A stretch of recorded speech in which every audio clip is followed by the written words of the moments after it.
I love the way the First Gen Lounge makes me feel. Because it creates a space where I belong. Where we're able to create community. The fact that it's a community. It's a safe place. It also gives me a place to understand different perspectives. The stories of these individuals prescribe transformational perspective. I receive encouragement, enlightenment, empowerment. And also serve as a catalyst to just keep going. Where we're able to be our true selves. I'm allowed to be an unapologetic first gen. And above all else, tell our story. And every episode is unique. I love it. I'm your host, Dr. Eve, and I'd like to welcome you to the First Gen Lounge. Hey. Before we jump into today's session, I'd like to take a moment to invite you to become a part of the First Gen Lounge family. I like to say that it's goodness beyond the podcast, and where I share with you exclusive offers, resources to navigate life and entrepreneurship, and event information. So when this conversation comes to an end, head on over to www.thefirstgenlounge.com/family to join. I've even dropped a link in the show notes to make it easy for you. All right, now let's get into it. Hello. Oh, that's a new one, isn't it? Aha, it is. So 'tis the season to be jolly, or is it? Or what's up? I decided that today we do something different. Thought to try a Throwback Thursday because I've been thinking a lot about all of the amazing people we've had on this show and all the amazing conversations that we've had. And some of you are just, tuning in, getting connected with the family and haven't heard it all. But really, it's been a season where I've had a lot of conversations with people about purpose and what does purpose mean and how do you find your purpose and how do you know that you're living in alignment? How do you know that things are what they're supposed to be? And there's this really, really awesome conversation I had with a good friend, sister, and soror of mine, Elisa, back around session 8, back when the podcast was the Purpose University podcast. But we talked about living in alignment and what that means and how we live in alignment and just really honoring the truth of who we are and what we do. So what I wanted to do was bring this conversation back to the table, as so many of us are in the season where we're gearing up for 2019 trip in 2020, and we're getting ready for all the new things that are ahead, and we're just thinking about, are we doing enough with our lives? Are we headed in the right direction? Are we making the right decisions? Are we living in alignment? So if you will, again, just sit back, relax, or speed up the treadmill, or, keep your eyes on the road, whatever it is you're doing right now, just really tune into this conversation with Elisa about living in alignment. So happy Thursday to you again. And so here's the throwback. So welcome, Elisa. Thank you for being on today's show. I am so glad that you have decided to join me for a few moments to share your wisdom and your beauty and your grace with the listeners. Oh, thank you for having me. I really appreciate it. I'm honored and very humbled. So thank you very much. Oh, that's me like all day. When you said yes, I was like, oh my gosh, moving on up. So I am, we'll just tell our listeners, I met you some time ago at the Charlotte University in Raleigh, North Carolina. Remember your freshman year, was it? Yes, my freshman year, 2008. 2000, oh man, okay. Feels like so long ago. And I was cutting up upperclassmen, but we're not going to talk about that today. That's not for the world to know about. No, really not. So you're beautiful. Oh, thank you so much, as you are, my love.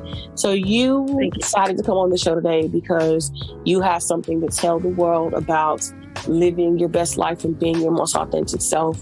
And while I definitely understand that it's a journey for everyone, we all are somewhere where we have something that we can share. So when we talk about sharing, I want everyone to know a little bit more about you first. Something about what you do and who you are and just what you think is necessary to share. Definitely. Again, my name is Elisa Wiah. I am the founder and president of Girls Like Me, Inc. It's a nonprofit organization that encourages all girls to go and dream. We do that with a mentoring program, a movement that's driven by social media and community involvement and resources in the form of scholarships, empowerment events, and we're doing some global international work also with giving back. I am also a writer.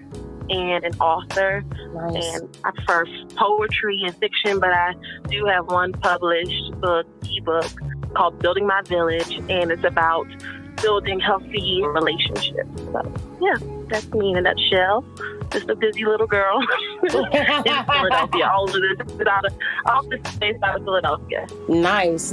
And so, but I understand that you were brought up in Winston, North Carolina, right? Yeah, so I was born in Philadelphia. Funny story, I was born in Philadelphia, but when I was a child, I think like 4th grade, my mom moved us down to North Carolina. She got a good job, better job, and we moved down south, and it was the best decision that she ever made for us. I don't know if I ever told her that, but it was the best decision because it really shaped my mind, and it was a great environment to grow up in. So I grew up in Winston-Salem, North Carolina, but my hometown is Philadelphia. All my immediate family is here, and I'm here with my grandmother now and my cousins. So it's awesome to kind of be back home with family. Oh, nice. Nothing in the world like family. It's one of the reasons that after my, I say 6-year sabbatical in Mississippi, I came back to North Carolina. Yes. It's just really no place in the world like home. And I'm actually still trying to get back to Charlotte, but that's another conversation for another day. Yeah. But I love the city. So Philly, I'm definitely trying to get up there as well. So sooner than later. Yes, I can't wait till you come and visit. Please let me know. Definitely. I definitely will. So, you mentioned that you are an author, and you mentioned that, congratulations, big deal. And you mentioned Thank you. That, you are the president and founder of Girls Like Me Incorporated, which is really big. How long have you been this founder? When did Girls Like Me start? Wow, Girls Like Me started 10 years ago when I was in high school. And it started as an online magazine. It was just a way for me to kind of express myself and kind of create an online platform for girls who are kind of like the good girls, like to study, like to, do fun things, like not fun things, but things that everybody deemed not fun. So I just kind of wanted like a place for good girls to kind of express themselves. So I think that was the era of like Paris Hilton and Lindsay Lohan and Sweet 16. So it was like cool to act out. But I just really wanted to feature girls who were like doing positive things. And over the years, it has evolved into me doing community outreach and mentoring girls younger than me. So now Girls Like Me is a full-on nonprofit where we dabble in different things. So we still do some online blogging and content, but we've added the mentoring program and community outreach. Wow. Was this always your dream? It was always my dream. I think it was always a dream of mine to kind of just be impactful and to be inspiring and to help others. I think my youngest thought of what I wanted to be when I grew up was to be an entrepreneur. I was watching PBS and they were doing a special on Magic Johnson. And it was like, he's an entrepreneur. I was like, that's perfect because I want to be a skater. I want to be a cook. I want to be a dancer. I want to do all these things. So if I do that, I can do all of that. So I didn't know it would turn into this, but just doing everything that I love to do has allowed me to kind of be an entrepreneur, but to also do Girls Like Me and help people write, teach, author. Literally doing it all. Yeah. Literally. So would you say that you're walking in your purpose? And if yes, how do you know? I am definitely walking in my purpose now. I know because I was not always doing it, and I felt it in my spirit. I felt it in my body that whenever I was doing something that was out of what I was supposed to do, it was just so difficult to do. I knew because it was everything that I fought. Everything that I fought that I pushed away, that I was like, no, I can't make money doing that. No, I'm not the best at that. But it was all of the things that I loved and that I was passionate about that I always came back around to. I realized that was my purpose because when I was functioning in those roles and in those gifts, I was at my optimum creativity level. No matter how I felt, no matter how good I thought I was always at my best holistically as a whole person. So if you could define purpose, what purpose is, how would you define purpose? Purpose is doing what you've been made to do and what you've been called to do. I don't think purpose is something that you stumble upon or that you might find it along the way in your journey, but purpose is something that God puts in you. You know, it's what your innate abilities and your innate skills, and it's really how it manifests into your life and into the things that you do. Is how do you merge your skills, your passion, and your innate ability? That's your purpose, and making it work for you. Making it work for you. I like that. Yeah. I like that a lot. I think sometimes when we talk about what purpose looks like, we think that it's an easy thing, but purpose is not easy. And I say that because even though I'm walking in my purpose and I absolutely love what I do, it is still a lot of hard work. And yes. So you feel me? So, and especially as a woman, I know that womanhood adds even a different element to entrepreneurship because there's a different level of care that I have to, take care of myself and to take care of my family. And although it's not like it's a standard, even being a married woman, I'm not having just all the time in the world to do what I want to do. But, hey, purpose is not easy. And so I'm glad that you mentioned that. So at this point in your life, would you say that you are intentional about the way that you live? Yes, I'm very intentional about the way that I live for many reasons. One of the main reasons I'm intentional is because you just can't. Once you know your purpose, you have to intentionally live in it. Like anything outside of it is going to be off focus, off track.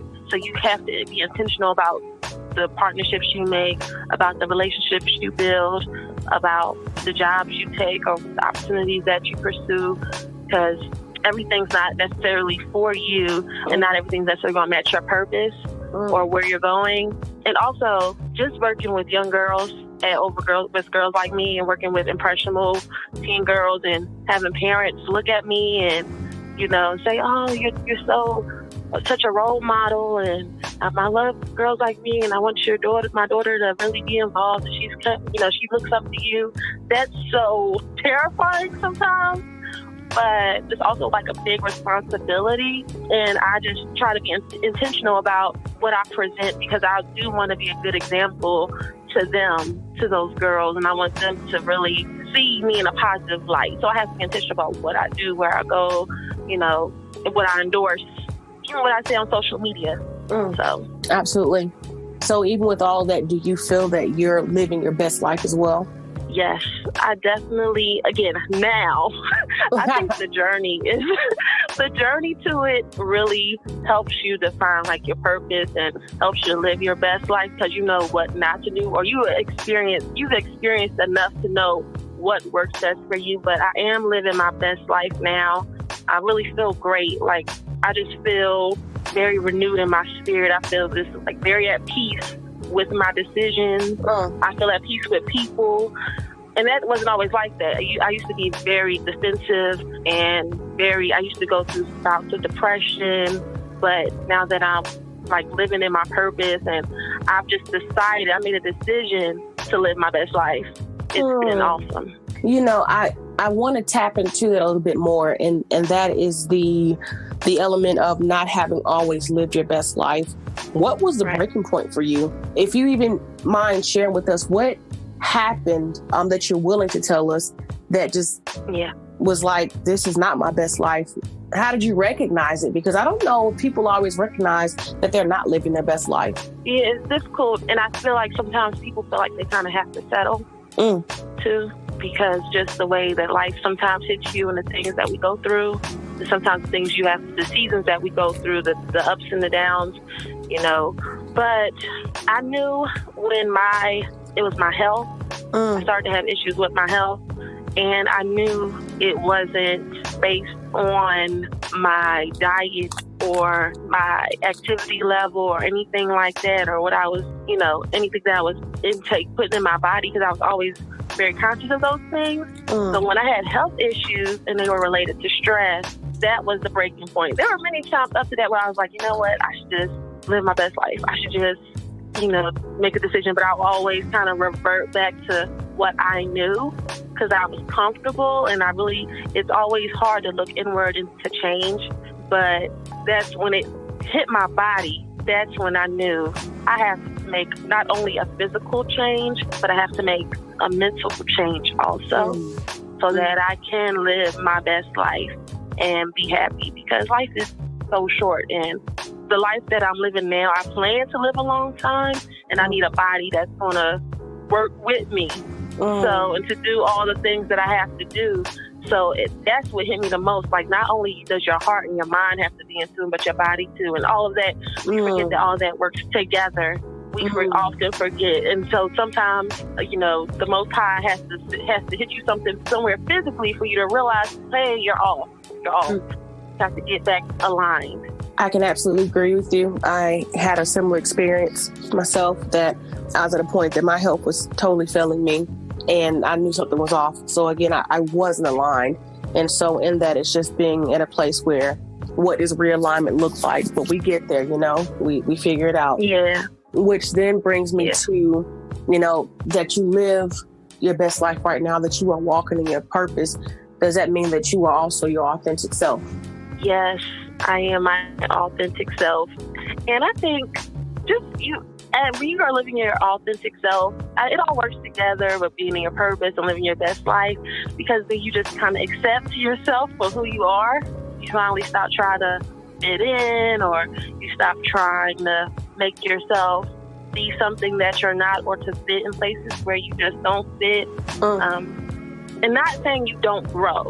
So you have to be mindful, it's not saying that you don't grow, or that you don't look inward and see where you can improve and be a better person, but you accept your quirks, you accept your personality, you love yourself.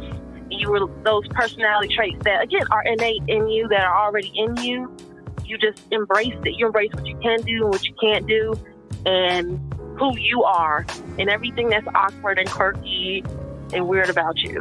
So, and you just love it and you embrace it. And I feel like that's being authentic, just being yourself, letting the people that love you and want to be around you find you and attract you. The opportunities, the jobs, the people, the things that are for you will be attracted to you if you are being your authentic self. So there's no reason to force things. And I think that's another thing that's helped me to be my authentic self. I don't force anything anymore. I just if it comes to me, if it happens, then great. If not, it's not for me. This is interesting. This is, something that just came to mind. And I'm like, man, I've got to know, how has entrepreneurship either helped you be more authentic and live more your best life, or how has it helped you to be more intentional, or how has being those things, intentional, living your best life and being authentic, influenced you as an entrepreneur? Or does it go both ways? It goes both ways. So as far as me being intentional and authentic in entrepreneurship, it helps me to define what I'm doing and what I want to do, how I want to portray it. If even my business venture is one that I'm supposed to be doing, how comfortable am I with presenting it to the world and just living and saying, hey, I'm the founder of Girls Like Me. Hey, I'm an author. I wrote this book. Does that feel authentic and intentional to my purpose and what I'm supposed to be doing? But the other way around, being an entrepreneur has made me very intentional, because you have to plan, you have to be prepared, you have to be ready when you're an entrepreneur. You have to be ready when opportunities come to you. And then as far as it making you authentic, with every business and with everything you do, you have to tell a story. And nowadays people really want to be tapped into who you are as a person, not just your business or your product. Even it could be the best product in the world, but if people don't relate to you, or relate to your story, or relate to things that you've done or what's authentic about you, they're not going to bite. For me, I've attracted more people just being myself, just saying, hey, this is Elisa, this is Girls Like Me. I see a lot of people who are nonprofit CEOs and founders suited up, tied up at these big government meetings and things like that. That's just so not me. I go in jeans and sneakers and talk to my girls. Yeah, I do the arts and crafts projects with them. That's just me. And I feel like that has helped me to be authentic and to just remain who I am. Being an entrepreneur and doing my thing has made me intentional and authentic, and it goes both ways. Absolutely. That's powerful. So what's next for you? Well, always Girls Like Me. It's always what's next. It's always evolving. We have a group in Malawi, young girls who are in need of our help. They found us on Facebook and decided to do our whole program, which is very exciting. Nice. But now I want to make sure I sew back into them and make sure that they have what they need. The girls need sanitary napkins because that stops them from going to school. A lot of them can't pay to go to school, so we want to make sure they have textbooks if they can't go to school. We want to try to send a few of them to school. The young lady who was running the program there, we want to make sure that she finishes her degree program because she had to drop out due to finances. And that inspired her to make sure she continued to inspire the girls in her community not to give up just because she had a setback. So that's one thing, Girls Like Me, just giving back to them. And then as far as my writing, my blog is like an ongoing fictional story. That's going to be a book. And I wrote a children's book. It's already done to just kind of embody the values of Girls Like Me for our younger demographic. We need to tap more into and get them mentally prepared now to go and dream. So both those books will be out next year. Nice. You are really on the move. But it would also seem that when you have aligned yourself with your purpose, you have the motivation to do what you need to do, that you just don't burn out. Because I'm listening to everything you're saying. I'm like, when does this girl have time to do anything? But really, you find the time and you make the time and it just comes together for you. So I commend you on that job. Well done. So we are really at a point. You're so welcome. You're so very welcome. So we at a point in the show now where we're about to wrap it up. And what I want to know from you is if there's anything that you want listeners to walk away with, something that's just special, something that they can chew on for the rest of their life, what would that thing be? Definitely. It would be 3 things that have kind of helped me align with my purpose and what I'm doing with my life. And that would be to stay in your lane. What's for you will be for you. And when it's your time, you'll know. And they all kind of sound cliche, but stay in your lane. It just means to focus and don't do too many things at once. And then what's for you will be for you is like, don't compare yourself. Don't be jealous. You know, just wait for what's for you. And then that kind of goes into when it's your time, you know, like sometimes it's just not the right time or the right opportunity. Don't rush it, but also don't miss out by not being prepared. That's what I would like to leave people with. Wow, thank you. So tell us, how can we find you on social media, your website? How do listeners get in touch with you if they want to reach out? Well, you can find me on Instagram at Miss Elisa K. My blog is MissElisaKTheblog.com. And follow Girls Like Me Inc. everywhere. It's literally Girls Like Me Inc. So you can find us on Instagram, Facebook, and YouTube. So, well, thank you so very much for your time. I wish you all the best of luck in everything that you do.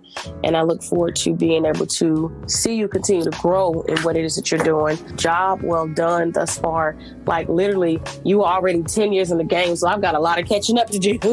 Wow. But definitely. When you say it like that, I do want to say thank you. But I want to say thank you because meeting you and your beautiful, awesome personality almost 10 years ago, you don't know, but you've always inspired me. I've always looked up to you, and I appreciate you having me on the show. I love you, and thank you so much. I love you too. Thank you. Before you go, I just want to take the time to say thank you again for tuning in, for being in this space. I really appreciate you. Now, if any part of the show did anything for you, then pass the word. Tell a friend, text, email, DM, let them know about the First Gen Lounge so we can continue to inspire others that are around us. I want you to come back and kick it again. But in the meantime, keep pressing forward.